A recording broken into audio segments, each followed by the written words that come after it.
একটা সময় আমাদের মনে হয়েছিল যে আমরা কলকাতা ক্যানভাসটা বন্ধ করে দিই, আমরা করব না ইউটিউব, এত নোংরামো হয়েছে আমাদের নিয়ে। গুড মর্নিং, একটি নতুন ব্লগে কলকাতা ক্যানভাসের সকলকে স্বাগত জানাই। আজকে আমাদের ব্রেকফাস্টে হচ্ছে কচুরি আর এই ছোলার ডাল। সকালবেলা উঠেই না যা দৌড়াদৌড়ি লাগে, প্রত্যেক দিনই তো দেরি হয়ে যায়, একই ব্যাপার হয় জানো তো। আর গজার মাংসটা না আমি একটু সকালবেলা উঠেই বার করে রাখি, যদিও আমি এখন আর ডিপ ফ্রিজে রাখি না, তার কারণ ডিপ ফ্রিজে রাখলেই না এটাকে গলাতে ভীষণ অসুবিধে হয় জানো তো, কিছুতেই যেন খুলতে চায় না মাংসগুলো, তাতে আমার প্রায় 1 ঘন্টা চলে যায়, ওই জন্য এখন আমি আর ডিপ ফ্রিজে রাখি না।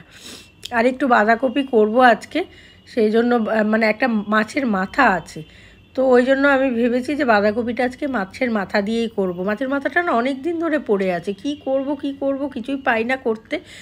তারপরে কিছু কড়াইশুঁটিও আছে, যদিও মাছের মাথার সঙ্গে কড়াইশুঁটি যায় না, তবু আমি দিয়ে দেবো, না হলেই না আমাকে আবার কচুরি তৈরি করতে বলবে। আর এই পাতাগুলো দেখো কি সুন্দর, একটু বাটা করব ভাবছি, ওই জন্য 3 দিকে 3টে, ওই কারণেই আমি 3টে বার্নারের ওভেন কিনেছি জানো তো। সকালবেলাটা ভীষণ দরকার হয়, একদিকে গজারটা বসিয়ে দিই, ও তো 12টার মধ্যে খায়, আর আমাদের যেহেতু উঠতে দেরি হয়, ওরটা না হলে দেরি হয়ে যাবে, ওই জন্য একদিকে ভাত একদিকে গজার মাংস। আর ওই চন্দনবাবুর একটা কফি তো লাগেই সকালবেলা, না দিলে নাকি ওর মাথা খোলে না, যে কী করব বলো, সেই জন্য আমাকে ওই সময়ের মধ্যেই আবার এটাও করে দিতে হয়, সে কারণে 3টে একসঙ্গেই বসিয়ে দিই। এটা সুবিধাও হয়, সময়টাও অনেকটা বেঁচে যায়। আর কফিটা না আমারও একটু সকালবেলা খেতে ইচ্ছে করে, না খেলে ভালো লাগে না। সমস্ত মোটামুটি বসিয়ে দিয়ে এইবার নিজের কফিটা নিয়ে বসি, আরামসে খাই। আর দেখো দেবলিনার এই কৌটো আমার হাতেই বেশি ঘুরছে।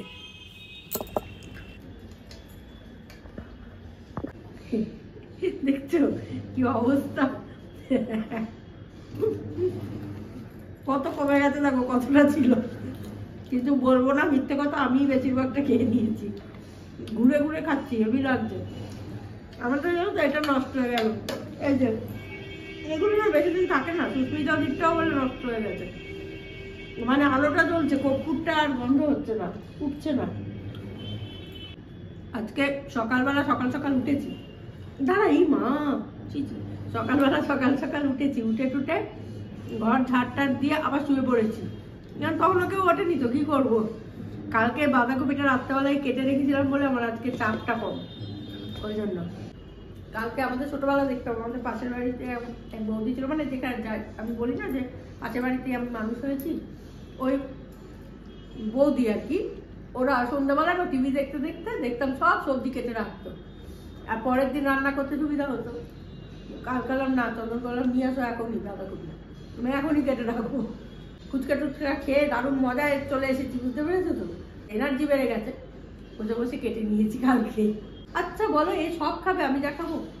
কি আরাম লাগছে গো, এই যে ধোয়াটা না খুব আরাম লাগে, সর্দি টর্দি হলে না এই ধোয়াটা নাক দিয়ে টানলেও আরাম হয়, যারা আমাদের মতো পেপার নিতে পারো না।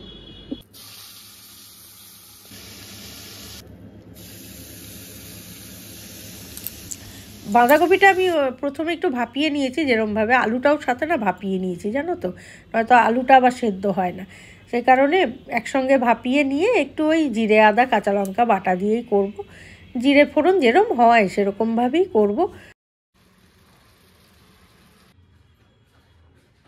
স্নান পুজো সব হয়ে গেল, এবার খাওয়া দাওয়ার পালা। আজকে কি কি মেনু হয়েছে তোমাদের এক ঝলক দেখিয়ে দিই। ভাত গজার খাওয়া হয়ে গেছে বলে ভাঙা, এখানে রয়েছে মুসুর ডাল, এখানে রয়েছে বাঁধাকপি পাতা বাটা হেভি লবণীয়, আর এইখানে হয়েছে মাছের মাথা দিয়ে বাঁধাকপি। ব্যাস, চাটনি ঠাটনি আর করিনি, কালকের একটু চাটনি আছে ওটাই খেয়ে নেবো, আর রাত্রিবেলা ইচ্ছা আছে একটু চিকেনের একটা কিছু করব। তো যাই হোক খাওয়া দাওয়াটা করে নিই, ঠান্ডা লাগছে জানো তো, বেশ ঠান্ডা ঠান্ডা লাগছে, এখন ওয়েদারটা আবার কীরকম করলো না, ঠান্ডাটা পড়ে গেল আবার। চলো খাওয়া দাওয়া সেরে নিই, ভিডিওটা শেষ করবো। তোমাদের কালকে আমি বলেছিলাম যে কয়েকটা কমেন্ট পড়ে শোনাবো, তার মধ্যে একটা একটু বড়ই আছে, আমি অবশ্যই পড়ে শোনাবো সেটা, কিন্তু ঘটনা হচ্ছে যে কালকে আমি শোনাতে পারিনি, প্রচণ্ড আওয়াজ হচ্ছিলো এখানে, তাই সেই কারণে। তো আজকে আমি একটু পড়ে শোনাই, কথা না বাড়িয়ে বরং কমেন্টগুলো পড়ি। চলো। মৌসুমি দে, তুমি লিখেছো, দিদি আমি জানি না তুমি আমার কমেন্ট পড়বে কিনা, যাই হোক আমাদের ব্লগ উনি নিয়মিত দেখেন, আজকের ব্লগটা দেখতেই পারলাম না দিদি সঠিকভাবে, কারণ চোখ শুধু জলে ভরে যাচ্ছে। সত্যি এটা আমাদের সকলের জয়। আজকাল এমন মানুষের বড্ড অভাব যারা কিনা সকলকে নিয়ে বাঁচতে চায়। তবুও আমার তোমার মতো এই মানসিকতার কিছু মানুষ আজও আছি বলে আমরা একে অপরকে ভালোবাসি। তোমার বাংলায় কথা বলা দেখে আমি ঝরঝর করে কাঁদলাম দিদি। আজকাল আমরা বাঙালিরা বাংলায় কথা বলতে ভুলে গেছি, কেননা বাংলায় কথা বললে সম্মান নষ্ট হয়ে যায়, বলা ভালো স্ট্যাটাস থাকে না। বাঙালিরা বড্ড অনুকরণ প্রিয় জানো দিদি, তাই তো নেতাজি স্বামীজিকে ভুলে বাঙালি অন্য সকলকে অনুকরণ করতে ব্যস্ত। বাঙালি বউয়েরা শাখা সিঁদুর পরতে ভুলে গেছে, সেই জায়গায় দাঁড়িয়ে তুমি শাড়ি শাখা সিঁদুর পরে গিয়ে আমাদের কলকাতা ক্যানভাসের প্রতিনিধিত্ব করলে এটা দেখেই আমি আপ্লুত। আজ আর কিছু বলতে চাই না। তারপরে বলেছে পৃথিবী গোল, একদিন না একদিন ঠিকই দেখা হবে, সেদিন সব কথা বলবো। তো আমার এটাই ভালো লেগেছে। শুধু একটা কথা বলি, দেখো যুগ তো বদলাচ্ছে, যুগের সঙ্গে সঙ্গে সব কিছুই বদলাচ্ছে, ফলে এখন আমরা বাংলা ভাষাতেই কথা বলবো, সেটা সবসময় হয়তো সম্ভব হয় না আমাদের, আমরা আপডেট করিনি নিজেদের, সেটা আমাদের কিছুটা গলতি তো অবশ্যই আছে। কিন্তু যেহেতু আমাদের সব রকম ভাষাভাষীর মানুষই ভারতবর্ষে রয়েছে, সেই জন্য কিছু কিছু সময় লাগে একটু ইংরেজিতে কথা বলা বা হিন্দিতে কথা বলার প্রয়োজন হয়। তবে হ্যাঁ, এটাও ঠিক যে যারা বাংলায় রয়েছে, যারা পশ্চিমবঙ্গে রয়েছে, আমার মনে হয় তাদের বাংলা ভাষাটা শিখে নেওয়া উচিত। কারণ যারা বাইরে রয়েছে, মহারাষ্ট্রে গেলে তো আমরা নিশ্চয়ই বলবো না যে বাংলা ভাষায় কেন কথা বলে না, সেখানে তাদের ভাষাটা শিখে নিতে হয়।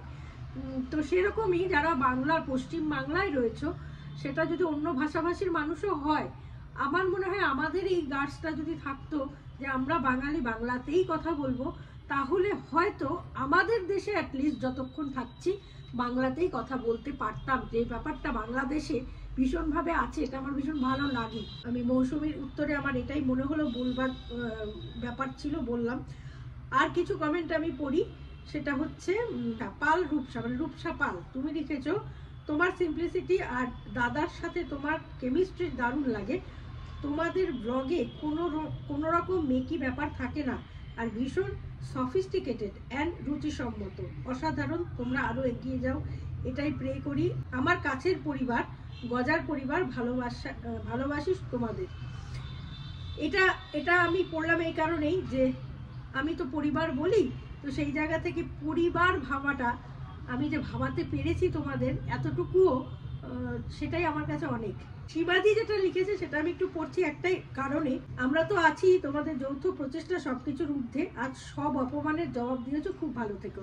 এই লাইনটার জন্য এশাদি দেখেছে আমাদের ওপর দিয়ে কি ঝড় একটা সময় গিয়েছে। একটা সময় আমাদের মনে হয়েছিল যে আমরা কলকাতা ক্যানভাসটা বন্ধ করে দিই, আমরা করব না ইউটিউব, এত নোংরামো হয়েছে আমাদের নিয়ে। কিন্তু সেই সময় এশাদি, সুস্মিতাদি, দিয়ার মা, দিয়া, ঝিলিক, মৌ, এরা প্রত্যেকে প্রচুর নাম বলতে হয়, প্রত্যেকে মানে সমানে ফোন করেছে। পাপিয়াদি ফোন করে বলেছে যে গৈরিকা কোনোভাবেই কিন্তু বন্ধ করবে না কলকাতা ক্যানভাস আমাদের ইমোশন বন্ধ করবে না। তাই সেই জায়গা থেকে আমরা আবার শুরু করি, এবং সেই জায়গা থেকে এশাদিদের মতো যারা সেই দিন আমাদের পাশে ছিলে তাদেরকে অবশ্যই ধন্যবাদ দেব, এবং এটা তাদের একটা বিরাট প্রাপ্য বলে আমার মনে হয়। যে আনন্দটা সেদিনকে আমার হয়েছে অ্যাওয়ার্ডটা নেওয়ার সময়, আমার মনে হয় সেই মানুষগুলোরও সেই আনন্দটাই সেদিন হয়েছিল, এবং সেই দিনটা তাদের চোখে ভাসছিল। তো সেই জন্য আজকে এশাদির কমেন্টটা আমি পড়লাম। থ্যাংক ইউ এশাদি, এই দিনটা আমার মতো করে তুমিও ভেবেছো বা তোমারও মনে হয়েছে, এবং সকলেরই মনে হয়েছে, সেটাও ঠিক। ঝিলিকও এরকমই একটা কমেন্ট দিয়েছে, আমি আর সেটা পড়ছি না। শুভ্রা সিনহা, শুভ্রাদিও বহুদিন দেখেন, উনি লিখেছেন অনেক ইয়ার্স তোমাদের পরিশ্রম এবং সততার ফলস্বরূপ এই উপহার। এই সততা ভাষাটা, যে সময়ের কথা এশাদি লিখেছে, এই সততা ভাষাটার উপরে অনেক বড় একটা কোশ্চেন মার্ক পড়েছিল। তো আজকের ডেটে সেই সততার প্রমাণ হলো যে, বা তোমরা বলছো, সেটাই বোধহয় আমার বড় জবাব। আমি এর থেকে আমি বলি না যে কর্মে জবাব দিতে হয়, কথায় নয়। তো এটা আমি বিশ্বাস করি। এই অ্যাওয়ার্ডটা, আবারও বলছি, অনেক অ্যাওয়ার্ড হয়তো অনেকে পায়, আমাদের কাছে অ্যাওয়ার্ডের সংখ্যা একেবারেই নেই, বা অ্যাওয়ার্ডের ঝুড়িটা বড্ডই শূন্য, কিন্তু এইগুলো আমাদের বিরাট অ্যাওয়ার্ড। যে এই যে অপমান, আমাদের অপমান আমাদের কলকাতা ক্যানভাসের সঙ্গে যারা যুক্ত প্রত্যেকের লেগেছিল সেদিন, সেটা যে আজকের ডেটেও তাদের ভেতরে কতটা লাগলে আজকের ডেটেও মনে থাকে 3 বছর পরে এসেও। এই যে একাত্মতা, এই যে আপনাপন, এইটা কলকাতা ক্যানভাসের বড় পাওয়া, বিরাট বড় পাওয়া। সবাই ভালো থেকো, ভীষণ আনন্দে থেকো। আর একটা গানই আজকে গাইবো এই প্রসঙ্গে, ভালোবাসি ভালোবাসি সেই সুরে কাছে দূরে জলে স্থলে বাজাই বাজাই বাঁশি ভালোবাসি ভালোবাসি। সবাই ভালো থেকো, নমস্কার।